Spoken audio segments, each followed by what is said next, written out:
নমস্কার। যেমন কর্ম তেমন ফল, এটি একটা অমূল্য সত্য, যেমন সূর্যের আলো অতিথি। ঋষিগণ উপমার মাধ্যমে ব্যাখ্যা করছেন যে কর্মফলের নিয়ম প্রকৃতির শাশ্বত বিধানের মতোই এক বিশাল কর্মক্ষেত্র হিসেবে পরিকল্পনা করো। মানুষ তার হাত দিয়ে প্রতিদিন যা বুনে, ভবিষ্যতে তাই পরিধান করে।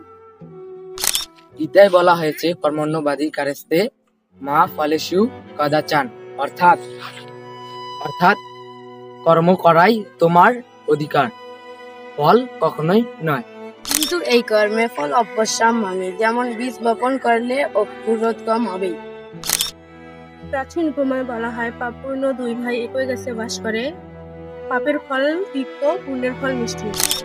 কর্মফল সময়ের ব্যবধানে ফলবান হয়, কখনো ইহা জন্মে কখনো পরজন্মে।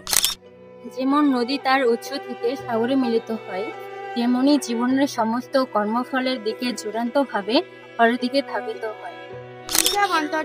প্রাণীর অজান্তে হওয়া কর্ম ফল দেয়। কর্মফলের ধারণা শুধু শাস্তি বা পুরস্কারেই নয়, এটি একটি শিক্ষামূলক প্রক্রিয়া, যেমন অগ্নি সোনাকে পরিশুদ্ধ করে। সুখ ও দুঃখ প্রাপ্তি কর্মকেই প্রতিফলন করে।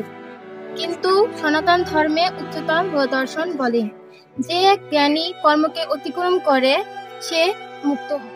কর্ম হওয়া উচিত নিষ্ঠার সাথে, কিন্তু ফলের বন্ধন থেকে মুক্ত।